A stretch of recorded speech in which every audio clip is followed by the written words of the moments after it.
and welcome to Creative Conversations. I'm your host, Mia Moore, and today I am joined by the wonderful Jen. Hi.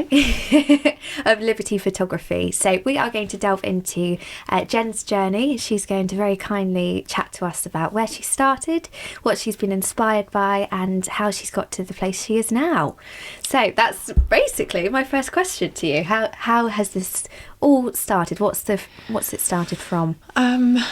So I actually had a 10-year non-creative hiatus where as a child I used to make art all the time, like just pour art. And for me, creativity is doing something is to like the act of becoming the creator and making something from nothing is creativity, but also it being free from fear, outcome, etc.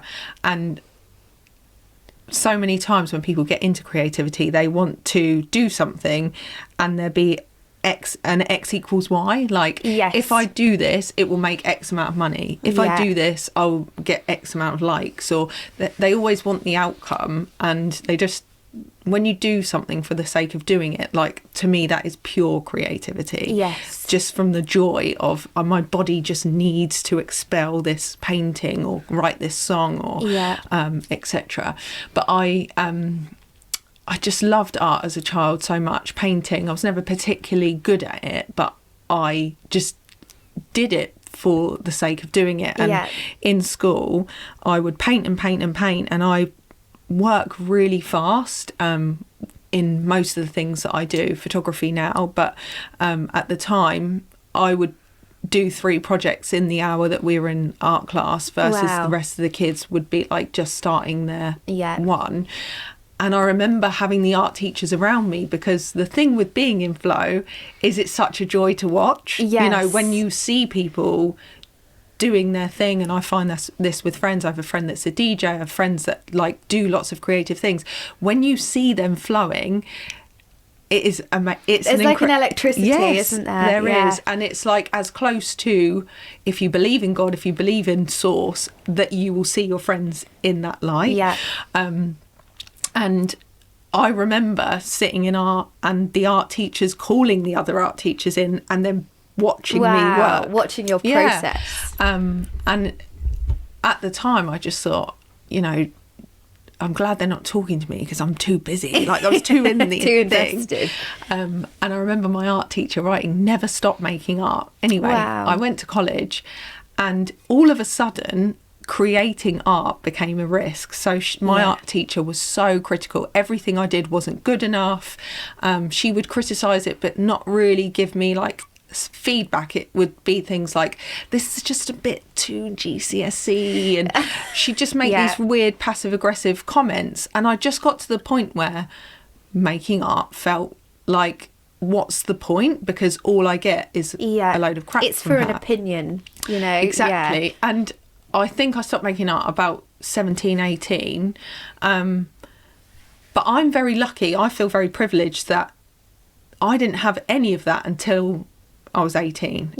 Some children have had that from the minute they started drawing or painting or singing. They have had somebody. So up until then you had creative flow. I had complete, you know, I made art because I enjoyed making art. I zoned out of all my other classes. I was just there having fun. I didn't care what came out of on the paper, and I don't remember making much art and thinking, oh my God, I'm so proud of this. I just remember the feeling of, I love art class. This is my time to not, you know, the easiest class that we've got, because you can't really get it wrong, because how can you get creativity wrong?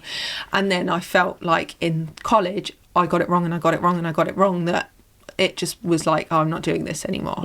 So I stopped making art age 18, and the following 10 years of my life were boring and lonely and frustrating, and I was such a coiled up, angry artist. And I think that most people find art, or who find art in 2025, is through fashion, doing makeup, doing photography, doing home transformations. Like, this is the new acceptable art. It's almost like okay, these things are okay, but there's also like a million different other ways of doing it. Like you could start crocheting, or you could start, like, people do some wild stuff with creativity, don't they? But I feel like, for me, my ex-husband bought me a camera. It sat in a drawer for months because I was too afraid to start something that I knew deep down that my body desperately wanted to create art, to create again.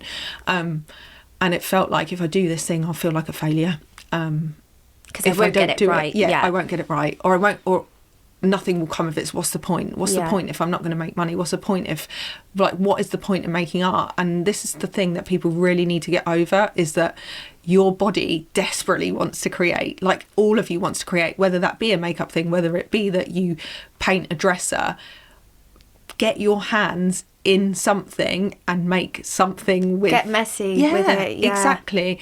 And what I really loved about photography was I could make... I could take 100 photos and post them online, and at the time it was Facebook that was the thing.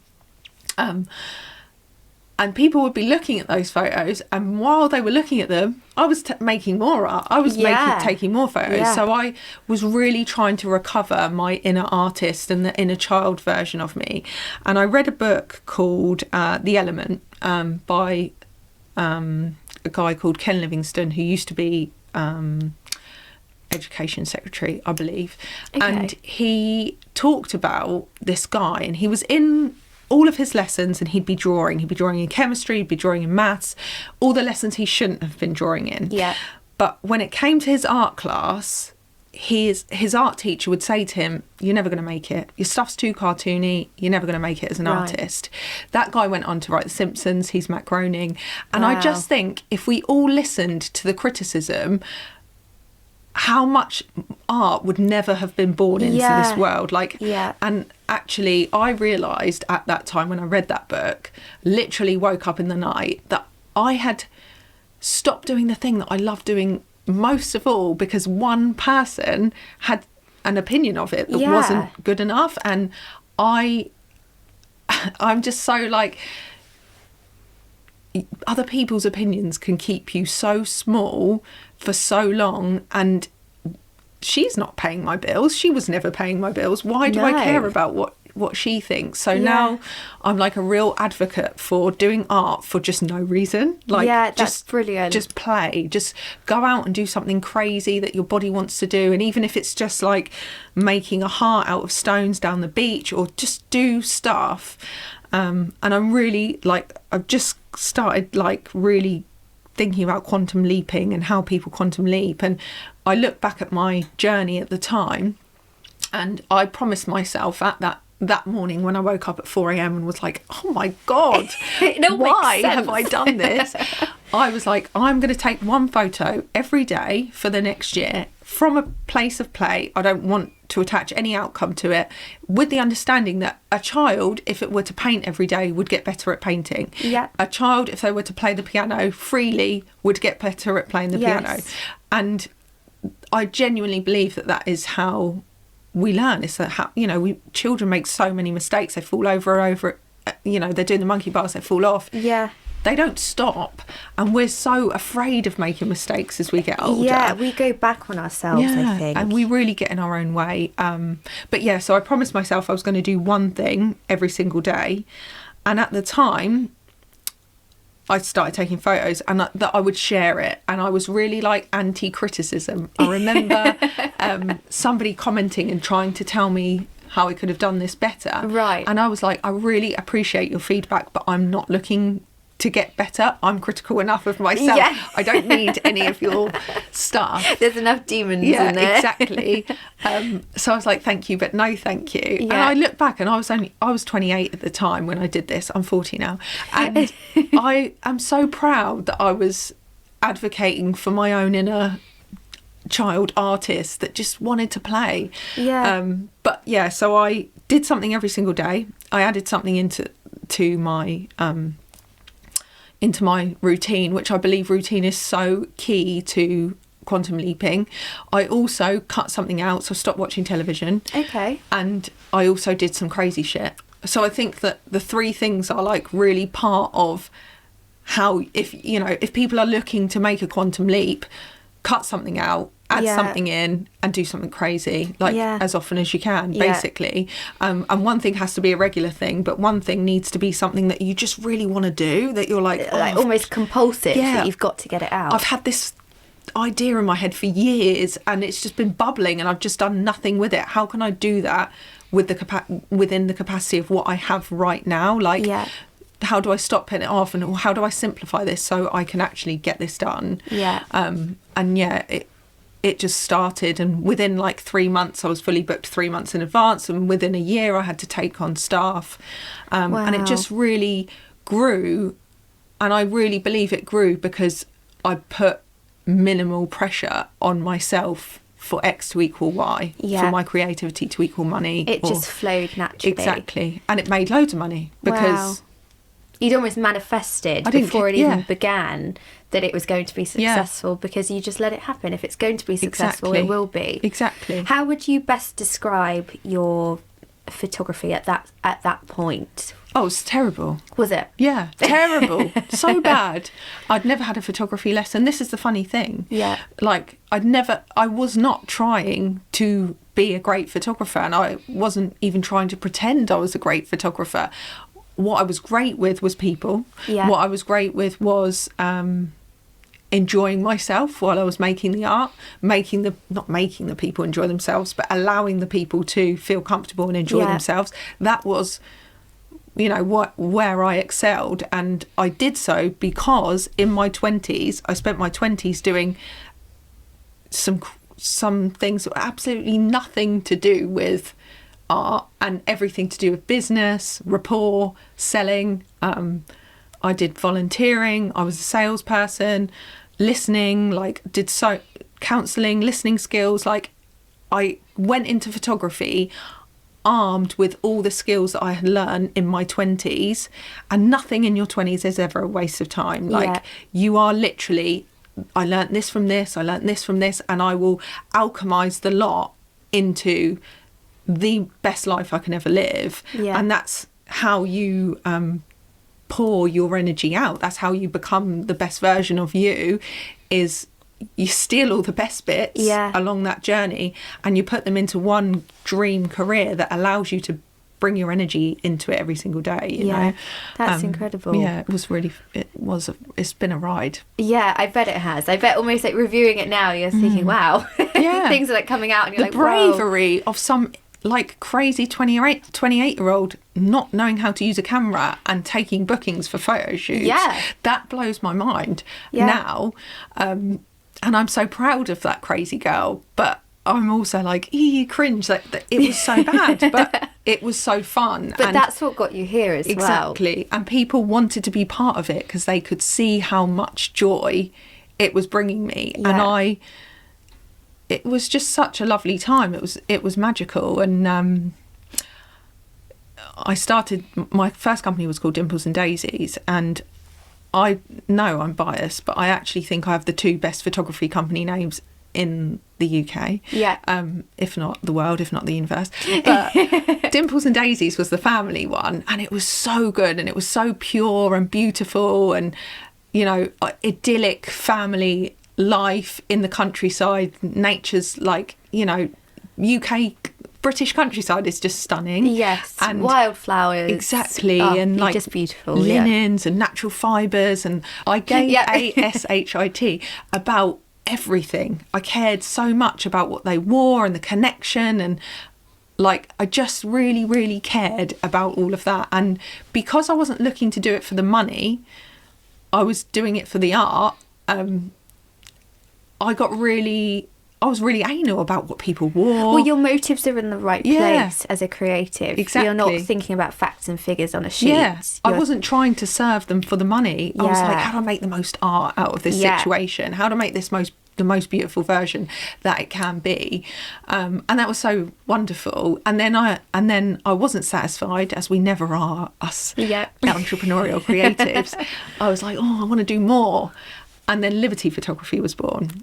Another great, what a brand name. Sorry, I'm just so proud of my 29-year-old self. And then Liberty Photography was born, and that was me dragging 8 women to a field, paying for the field, paying for the MUA, had a vision, wanted to execute it. I just wanted 8 women to just really feel great in their own skin. I can remember seeing it. I followed you from Dimples and Daisies. Oh, wow. And watching that progressive journey was just incredible. Oh, wow. Really, really incredible and very admirable. I'm so chuffed that you know that. Oh, I thought you were too young to know. But it was such an incredible time, and I did not do that for the money. Yeah. I did it because I just had this burning desire to see a woman comfortable in her own skin in a field, and it not be about sex. It not be about how sexy does this woman look. Yeah. It be about how her does she look. Did I really get her? Did I get her in her best light, and was she seen? And I think women we have had so long where we're like, be quiet, shrink, be smaller, be skinnier, like tone it down a bit, you're too much, etc.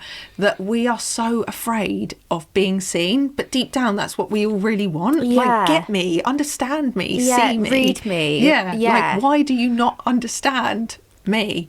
And like, Liberty is all about that. Like, the visibility, reclaiming visibility is so important to women, to be able to excel. And I believe serving our purpose is nothing to do with a vocation. Serving our purpose is to do with how do we put our energy into the world at maximum volume. Yeah. And you need to find a vocation whereby that is supported. I found a vocation whereby I am allowed to express my need to liberate women as much as possible. But if photography hadn't if he hadn't given me a camera that year, I might have found, painting naked women, or I might have found crocheting stuff, boobs or whatever. Like, whatever you're looking for in this world, it must be that you are able to, within your vocation, bring your energy to the table in bucketfuls, really. Yeah, most definitely. Yeah, I can't remember what I was going to say about that. Yeah. Anyway, go on. So going on from your success with the 2 photography businesses, were they running at the same time? Yes. Okay, so that must have come with its own challenges as well. Yes. I mean, one fed the other fed the other. It was actually really beautiful for a long time, where I guess I say went wrong, but it's all, I look back and I think just as much as my 20s were gathering resources and evidence, my 30s were learning what I want and what I don't want in business.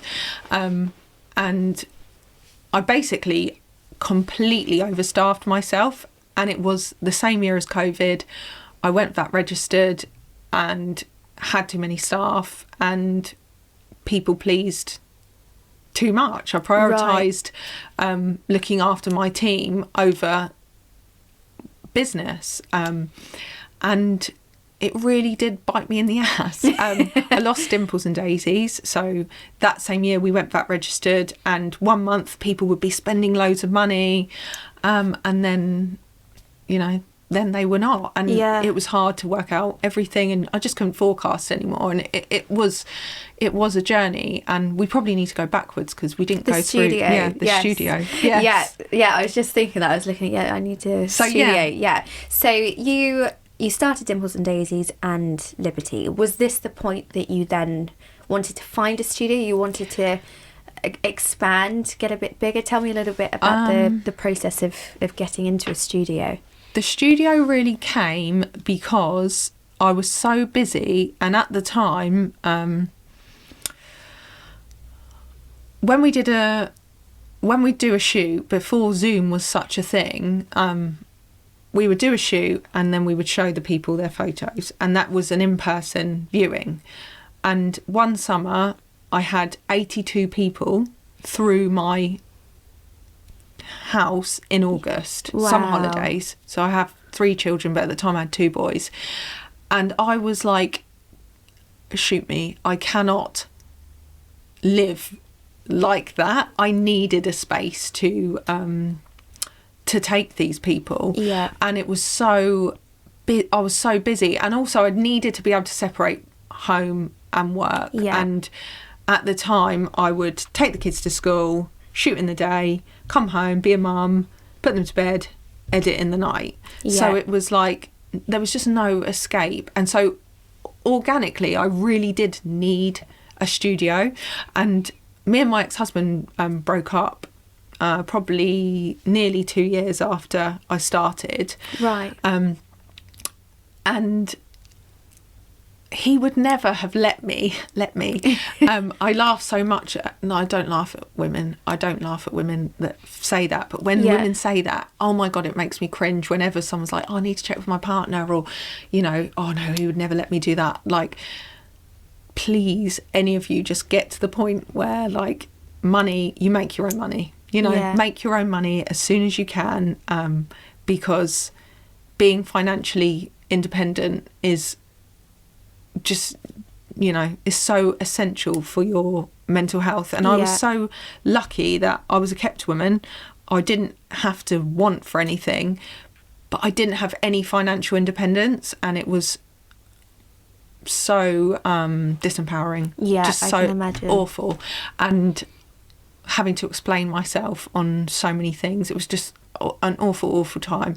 And now I think he actually would not have let me, because it would have been too much of a risk to take on a studio. And at the time, it was what my business needed to expand. And I went from writing maybe like 4-6k a month to like 10 to 30k months as soon as I got the studio. So it really amped up, because it gave you that freedom. Exactly. And I mean, Southsea is amazing for creatives. Like, it's such a natural community, I think, because there's like 1 degree of separation, and it's the most densely populated city in Europe or something.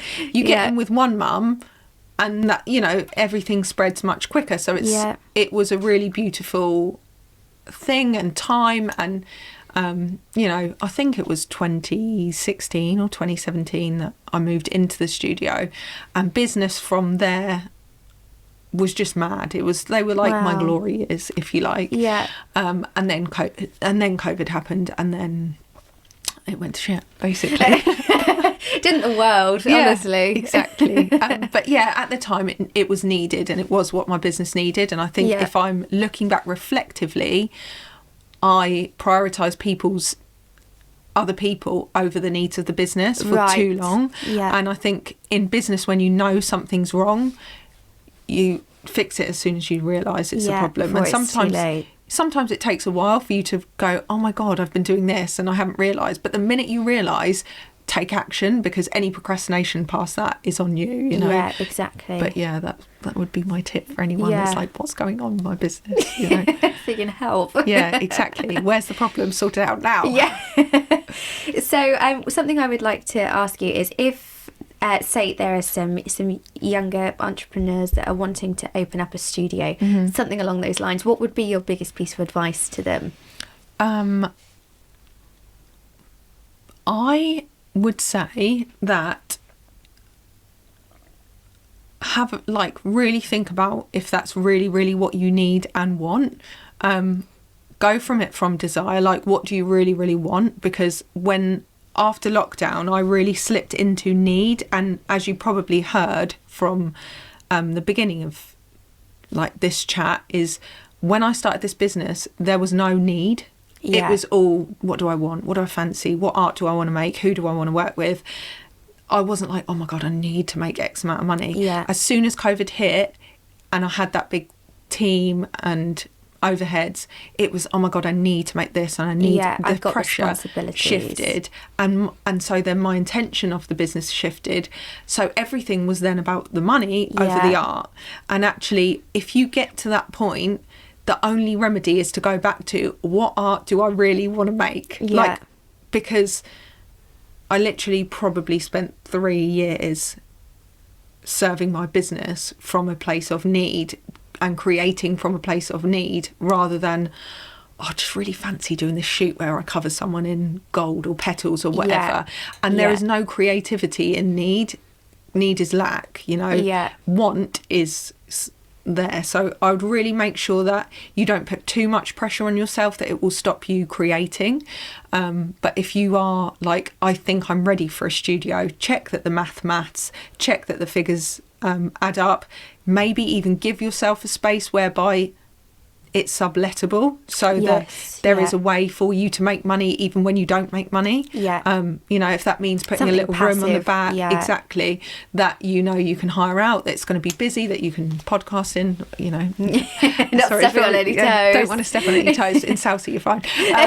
But that you can do something in, or hire out as an MUA's room or something. But try as much as possible to take the pressure off you, because pressure will kill creativity very fast.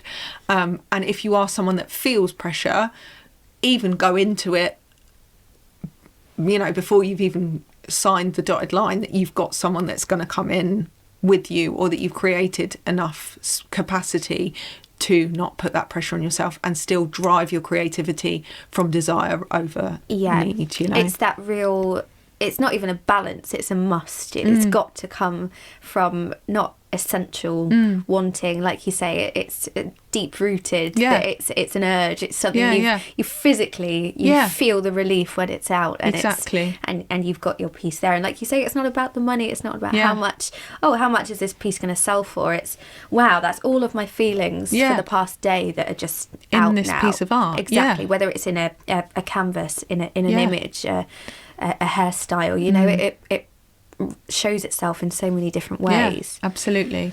And that's it. If you can always refine and purify whatever the art is that you put out there, if you're doing it for free, if you're doing it for promotion, if you're doing it paid for, it should have all of you in that. Exactly. You know, all of you should be available to that piece of art while you're making it. Or that music, while you're there, you're completely there, and you're completely in the room, and you're completely with that customer, etc. And their face is the most important face, or you know, whatever, you know. And I think that I really lost that for a little while, and it was rubbish. It happens.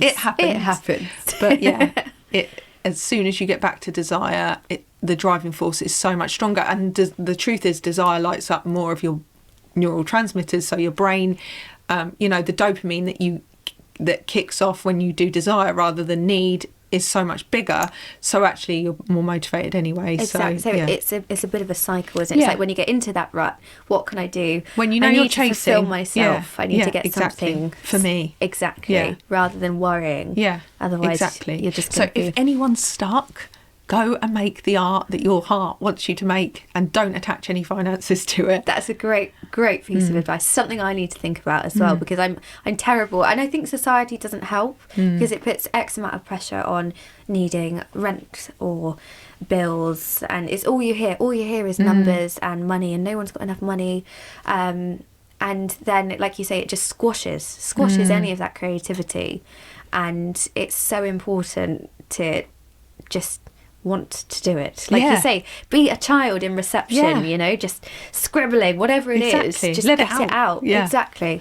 So you went from having your studio and things were all set up, and it was really good. What happened when the studio closed? What was the next part of your journey like? So I only actually closed my studio in January, so not long ago, but I had quite a dark year in business last year, I'd say, and like a dark year personally and a dark year in business, in that they mirror each other. You know, if you cut yourself off a little bit from the world, your business is probably going to suffer a little bit. You know, that absolutely. happens. But it was a real reflective time, so I got really clear on my values, on who I want to be, on what kind of legacy I want to lead. I think, like, turning 39 last year, I was 40 2 weeks ago, but turning 39, and I lost my social media following like overnight. Wow. And the way that I'd always made money was, it just come to me. I'd never worried about it. I'd always just been like, you know, I'm doing this shoot next week, if you fancy it, there's a space, like, and people would come, and I didn't really even, you weren't fighting. I really relied on my social media. And honestly, like, I look back and I think, get a mail list. That's another bit of advice you all need. If you haven't got a mail list, get a bloody mail list. And serve it like it's the most beautiful thing you do. When you serve it properly. But I I just felt like I lost so much that year, and I had health scares, and my dad had health scares, and I lost a cousin, and it was just lots of things that happened really quickly that year, and it really made me reflect: who am I? What legacy do I want to leave? And blah blah blah. And then I had this. I actually ended up grieving something that happened to me 10 years before. And I had no like blueprint for what grieving looked like. Like if someone said to me, oh, you know, you need to take some time off to grieve. Number one, I would have been like, what? I haven't got time for that. I'm fine. And two, I would not know what that actually physically looked like. Like I almost just did not know how to be still. When I'm on holiday, I like work 10 times more than when I'm not on holiday because my brain's just like activated. Like it's ridiculous. Press the button. Yeah. So I honestly like last year taking a year almost off was just so unlike me, and I would say that I was depressed actually. But I grieved. I had this moment where I went into the woods and I was like swearing at people and shouting at the universe. And I was like, how dare you? Yeah. And, you know, really angry, getting it all out because it was hard. You know, I had to let my best friends go when they were working for me. Like my business went through insolvency. It was such a painful amount of loss and all these other things that that happened in my life. And I was just really in an angry mood. And then I went home to my husband, and a couple of days later we watched this film, and I cried so much, and I thought, I'm here now, I might as well just tell him all these things. And there was loads of stuff that I'd never told him about my past, and I told him all these things, and I just cried so hard that it felt like my heart literally burst open. Wow. And I was just so sad but so relieved, and all of a sudden everything in business just made sense, and I knew exactly what I wanted to do. And I'd always wanted Liberty Photography and Dimples and Daisies to be like global brands. Yeah. I'd always seen that as the long-term vision, but when I'd recruited staff and was like, oh my God, I'm an okay manager, but oh my God, I do not want the responsibility of staff ever. I kind of put those dreams to bed. And what I realised last year was that I could license Liberty so that essentially anybody could become a Liberty photographer. Right, okay. And I was like, I literally woke up one morning, like, I was joking to people and I said, I don't know if you've ever seen the Matrix, but he goes in and he's in the Matrix and Morpheus is saying a load of things to him, and he's like, I don't have a clue what's going on. Yeah. And then all of a sudden he wakes up and he's like, I know Kung Fu. Yeah. Yeah. And I was like, I know I'm receiving some kind of download. Something's happening. I'm going to wake up. I'm going to know Kung Fu. Anyway, I woke up one morning and I was like, I know Kung Fu. I know exactly what I want to do. I know I'm going to license Liberty Photography. If you're a newborn photographer in Barcelona and you want to add a string to your bow, or like you are a photographer already in Manchester and you want to know how to support women and do women's circles, but also like the poses to make women look amazing, but also feel amazing. Yeah. I'm going to write the whole everything for it. So I did. Yeah. And I've got 4 women starting next Thursday. Wow. In a year, I'm really hoping that I'll have 10 Liberty photographers across the UK and globally. I've had the trademark for Liberty for years, but I've just internationally trademarked it. So I'm waiting for those. You know, some countries it will probably already be trademarked in, some won't, but I have to wait for each country to accept it. Yeah. But it's all in motion and I'm so excited about it. And I'm an Aries, so like my past self has been like, start the fire, don't finish anything. Start it, get bored, don't finish. Yeah. And this time I'm like, this is a 2 to 5 year plan. This is not going to be a quick thing. Yeah. But I'm so excited about it because I've personally shot probably 2,000, 3,000 women, and the company maybe 3,000. Yeah. If I can have that much impact, how many women can these women have impact Exactly. with? And how many women can feel a little bit more comfortable in their skin and feel a little bit more comfortable shining? Because we're not afraid of failure. We're afraid to shine. We're afraid to really step into we're afraid of being too much, way more than we're Yeah. afraid of being not enough. We tell ourselves we're not enough all the time, but being too much is something that we really run away. We run the other way Yeah, from. it's scary. It's scary territory, much scarier. isn't it? And so I'm really, really excited about that. And if anyone's listening that wants to be a Liberty photographer and they love women and love empowering women, we have the blueprint now. We have the blueprint. You did hear it here first. It's the first time I said it out. So Liberty Photography has empowered hundreds and thousands of women with portraiture and how you just capture them. How would you say self-image or low self-image can block creativity? I think your brain sends you two messages. Yeah. You can or you can't. You will or you won't. You're confident or you're not confident. Or you tell yourself a story. You're enough, you're not enough. And lots of people tell themselves that they can't do something based on what they believe they look like. Yeah. And what you believe you look like is really just an image in your head of hundreds of pictures or mirror images that you've seen over time and built up in your head. And if you were to base that on pictures that other people take of you, you're probably not going to have a very good image of yourself. You probably need that updated because you are not seeing yourself through your purest lens. You're seeing yourself when someone takes a picture of you that's, a friend takes a picture of you or someone randomly takes a picture of you, their job in that moment is, or their intention is not to take a picture of you in your best light. They're just capturing an image. They probably haven't even set an intention. Or just a memory, a moment. Yeah, they're just, they're just taking pictures and they're just capturing a moment where my intention is to see every woman in her most beautiful light.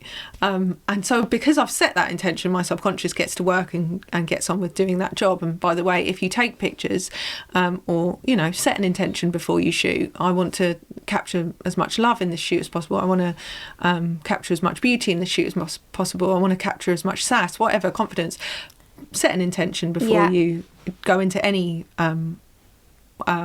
work of art, but then also detach from outcome once you said it. It's done, it's already done. I know I'll do it.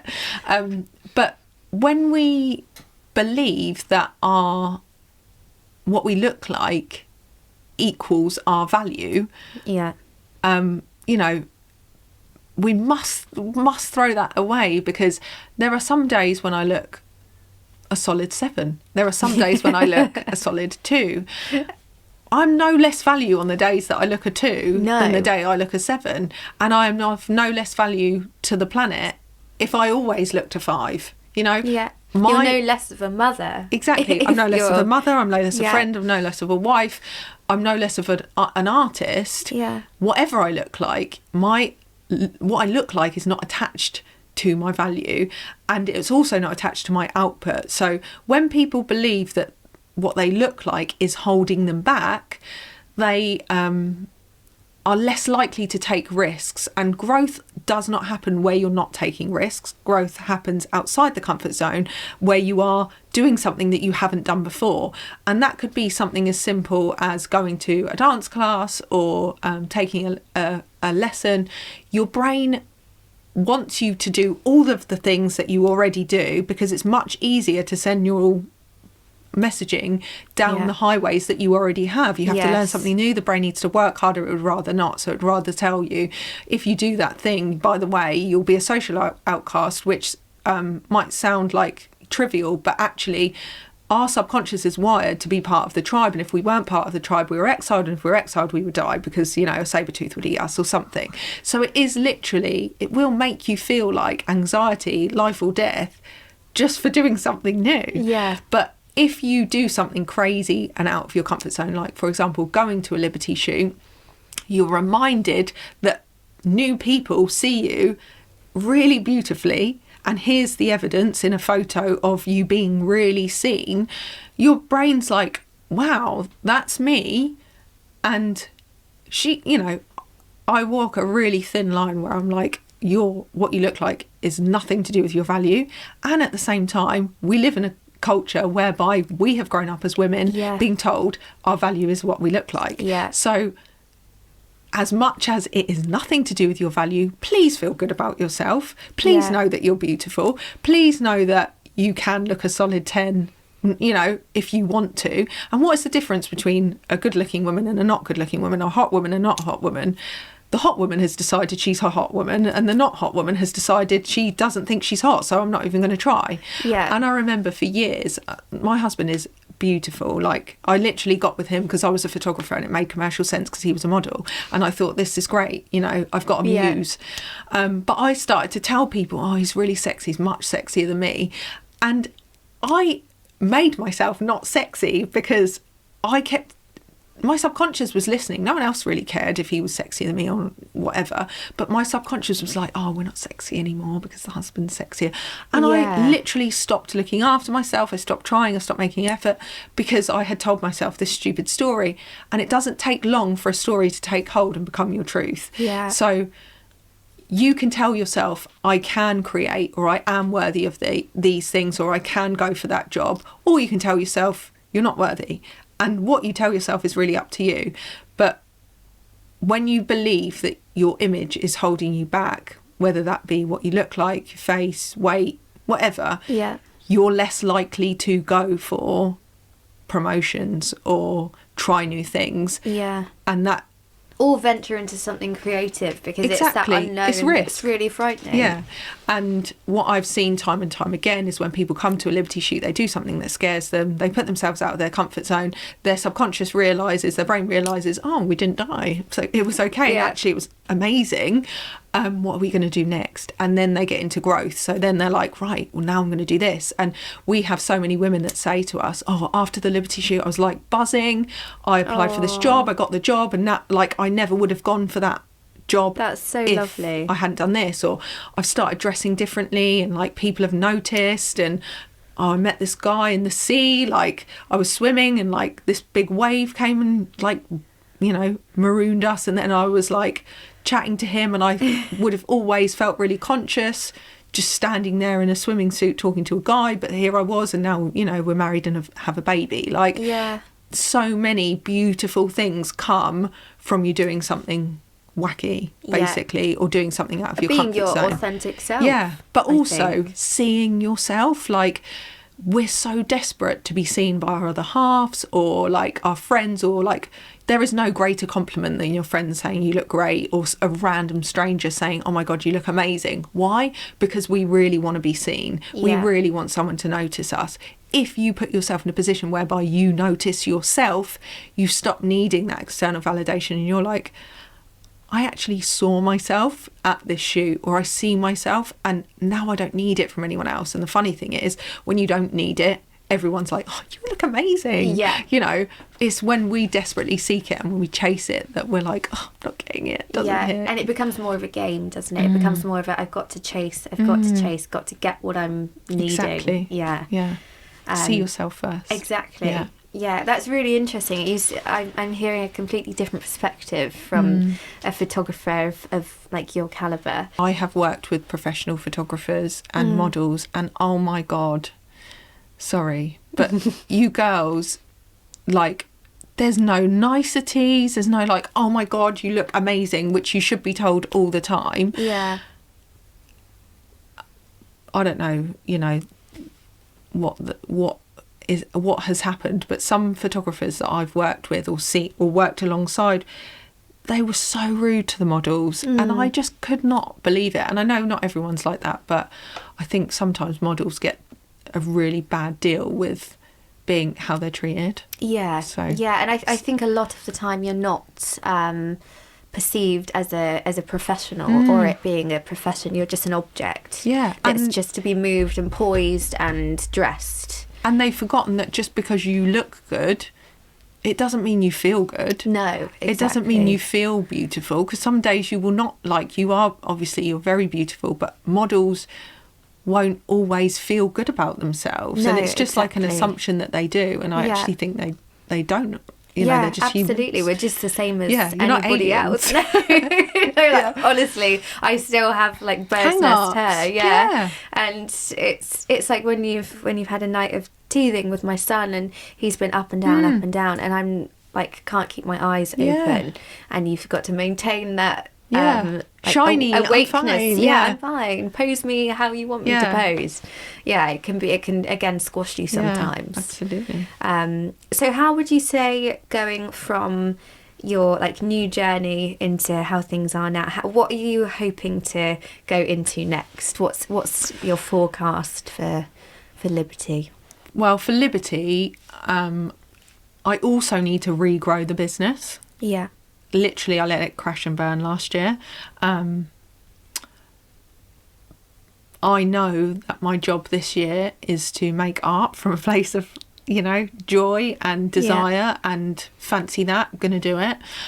So really, like, this year for me is about reconnecting with my clients, reconnecting with their experience, enjoying every minute of every Liberty shoot. I'm really excited. I've got a Bridgerton shoot next week, so it's Bridgerton inspired.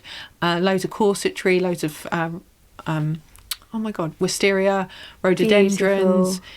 In a stately home. It's just such a fun shoot, and my job is just to enjoy it.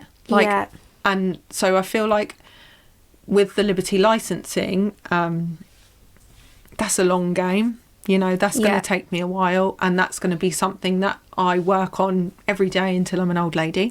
And I think there's so much pressure on people to do a job hard for 20 years and then retire at 40 and then do what? Like, the aim should not be that. It should be do a job where you have enough balance to freely take your children to school and enjoy your moments and walk the dog and see as many sunsets. The end goal is not retirement. No. The end goal is to be happy. Exactly. And fulfilled. And to daily pour your energy into the world the way that you love to do that, you know? So I used to shoot so much. I now shoot 1 or 2 shoots a month. And it's like high energy, big impact shoots. And then I can come away and work on writing books and courses and fun things that I love to do, and learning. And, nothing feeds me more than a great conversation and a new thing that I've learned that I want to share with people. So Liberty will be something that I work on forever now. And I think that the balance for me personally will be 1 or 2 Liberty shoots a month, helping recruit and train other Liberty photographers to deliver a really great standard of empowerment to other women. And I'll do that for as long as my body allows me. But I also am a coach, and I've been coaching properly for 5 years, but before that, probably accidentally. You can't sit in a circle with a group of women who are about to get naked and not have to do a little bit of coaching. So that's just been a thing that I've done for years. But my real thing that people come to me about all the time is love. The heartaches, the heartbreaks. Everyone deeply, deeply, deeply wants to feel unconditionally loved. And I genuinely know I've been unconditionally loved, but I only felt it about 2 years ago. It was the first time I've ever felt truly unconditionally loved, and I now teach that. So it's so silly, because I think, does everyone feel unconditionally loved?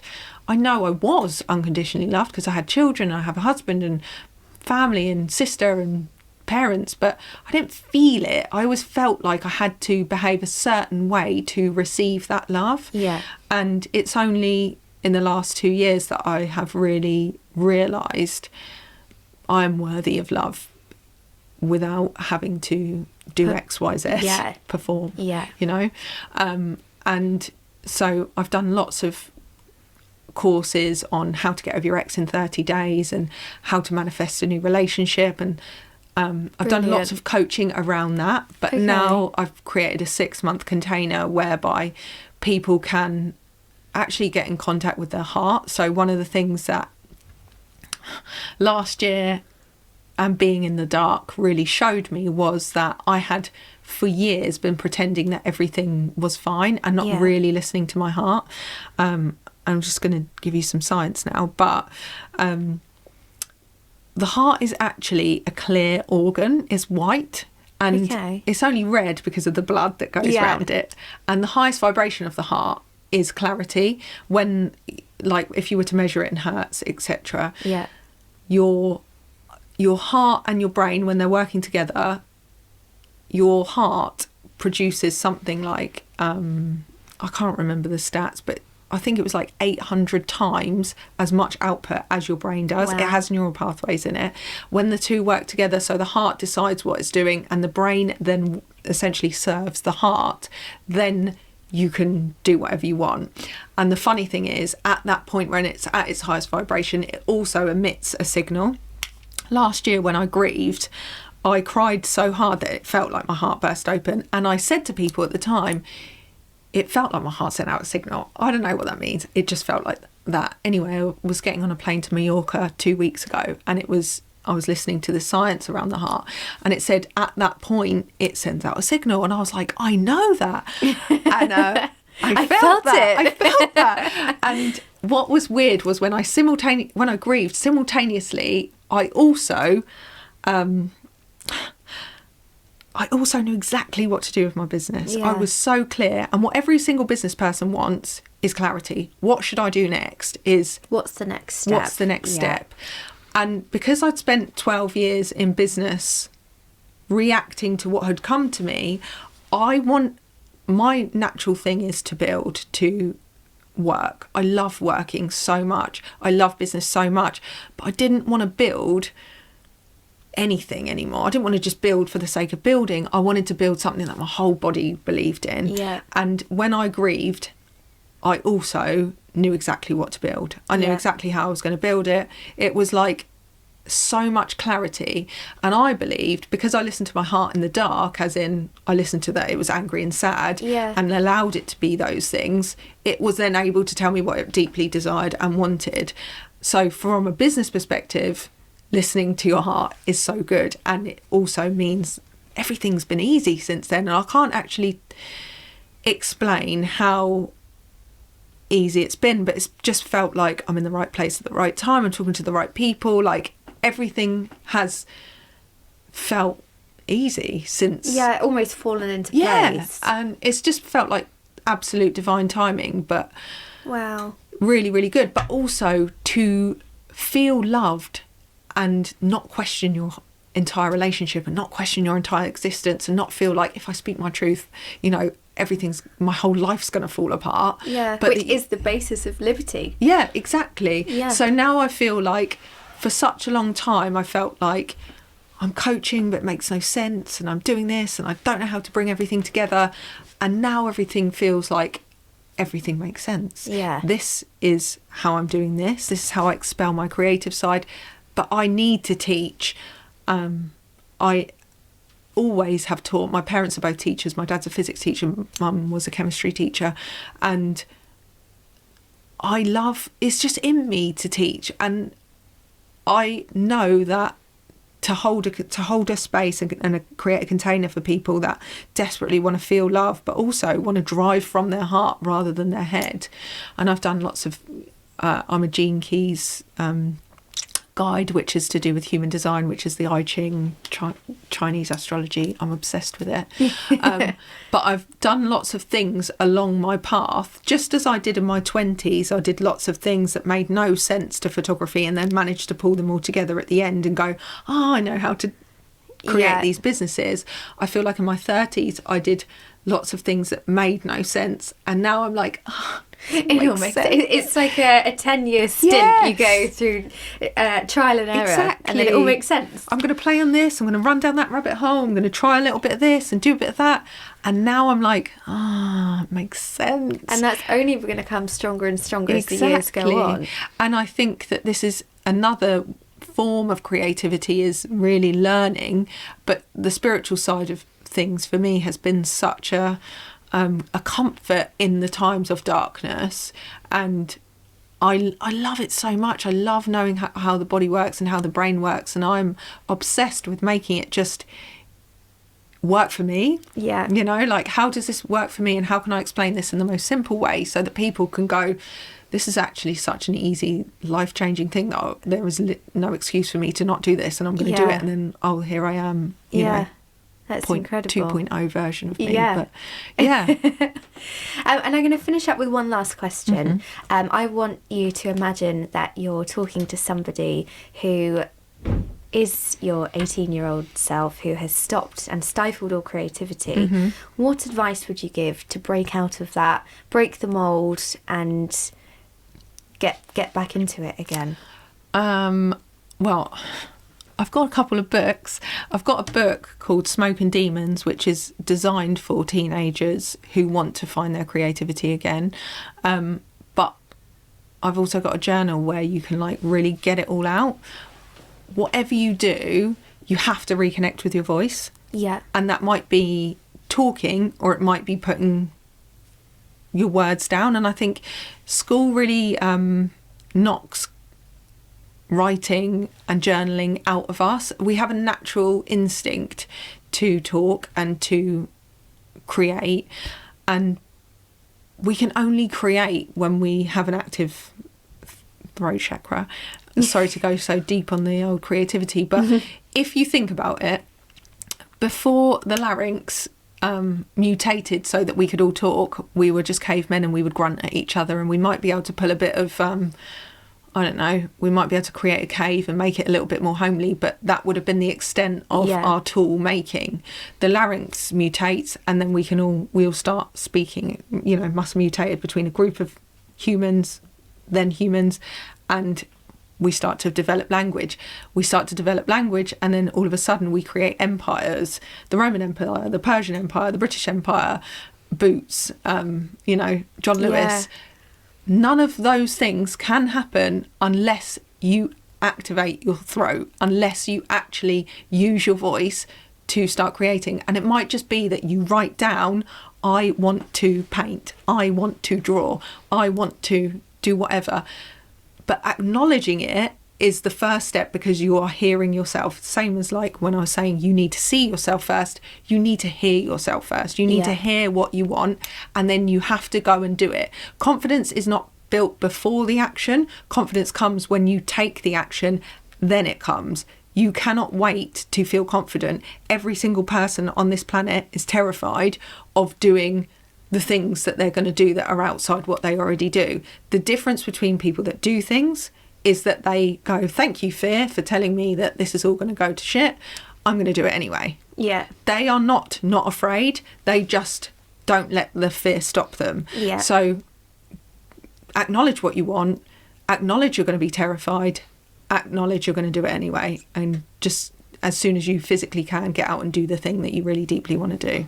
Wow. It's really emotional. I'm really, really inspired, and I feel as though there's a lot of people out there who really need to hear this, because it's also the facts that weren't necessarily available years ago to past generations that they're missing. We now have the beauty of internet and books and resources and things. So to hear you talk so passionately and so factually as well, you've got the facts and the statistics behind it.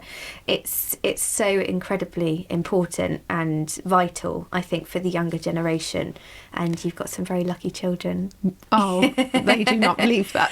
They won't at this moment, but they will. Asterisk, the only stat that I feel like I may have got wrong is the one with the heart. Can't remember the percentage of how many times better, stronger the output is than the brain, but it is a lot. It's significant. I can imagine. I don't doubt that at all. So it's been an absolute pleasure interviewing today. Thank you so much. You've been amazing. Thank you so much. Thank you. That's very kind of you. So that was Creative Conversations, and we had the wonderful Jen with us today. You can find her on Instagram at the Liberty Photography, or the Liberty Lady. Is that correct? Wonderful. And you won't be disappointed. She's really very special. Very special lady. Thank you so much for coming on today. Thank you. You've been amazing. So we will see you next time. Thank you for listening to Creative Conversations. See you soon. Creative Conversations was hosted by Mia Moore. It was recorded at Granary Studios, audio production by Granary Digital. Additional production support and editing by James Jones. For more information, visit our website at granary.digital. To contact the show, email podcast@granary.digital. Please leave us a review wherever you get your podcasts and follow us on social media.